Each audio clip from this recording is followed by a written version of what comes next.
পরীক্ষা নাই, ইন্টারমিডিয়েট পরীক্ষা নাই। পরীক্ষা ছাড়া তোমাদেরকে শুধুই অটো পাস বানাবে, অটো পাস বানাইয়া শুধুই অটো চালানো শিখাবে। জাতির ফিউচার কি হবে? সবাই যদি অটো চালায় তো চড়বে কে? সবাই যদি আলু ভর্তা বানায় তো মুরগি বানাবে কে? আর সবাই যদি ডিম ভাজা শিখা তো খাবে কে? আচ্ছা, এটার সাথে কি জাতির আর্থসামাজিক কোনো কথা আছে?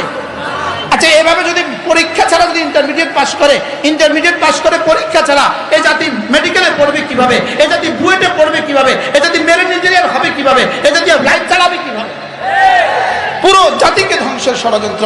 এই জন্য আর কয়দিন সুযোগ পাই জানি না। এই জন্য কেউ ভাবতে পারেন আমাদেরকেও দেখে দিবেন। আমরা যারা এই শিক্ষানীতিতে কথা বলি আমাদেরকেও দেখে দিবেন। আমি বলি হয়তো দেখে দিতে পারেন, হয়তো হাত কড়া লাগাইতে পারেন, হয়তো বা গুম আবারও করতে পারেন, হয়তো বা আবারও কিছু করতে পারেন, হয়তো বা জেলেও দিতে পারেন, লেকিন এদেশ থেকে ইসলাম রোখা যাবে না। ইসলাম রোখা যাবে না। বলেন ইসলাম ছিল, ইসলাম আছে, ইসলাম থাকবে। বলেন ইসলাম ছিল, ইসলাম আছে, ইসলাম থাকবে। এজন্য ব্যাঙের নাচন দিয়ে জাতি ধ্বংস করা যাবে না। ইনশাআল্লাহ এই জাতি ঘৃণাভাবে প্রত্যাখ্যান করবে। ব্যাঙের নাচন শিখে আমার মেয়েটার কি লাভ হবে? বলেন না, কথা বলেন না কেন? ব্যাঙের নাচন শিখে আমার মেয়ের কি লাভ হবে?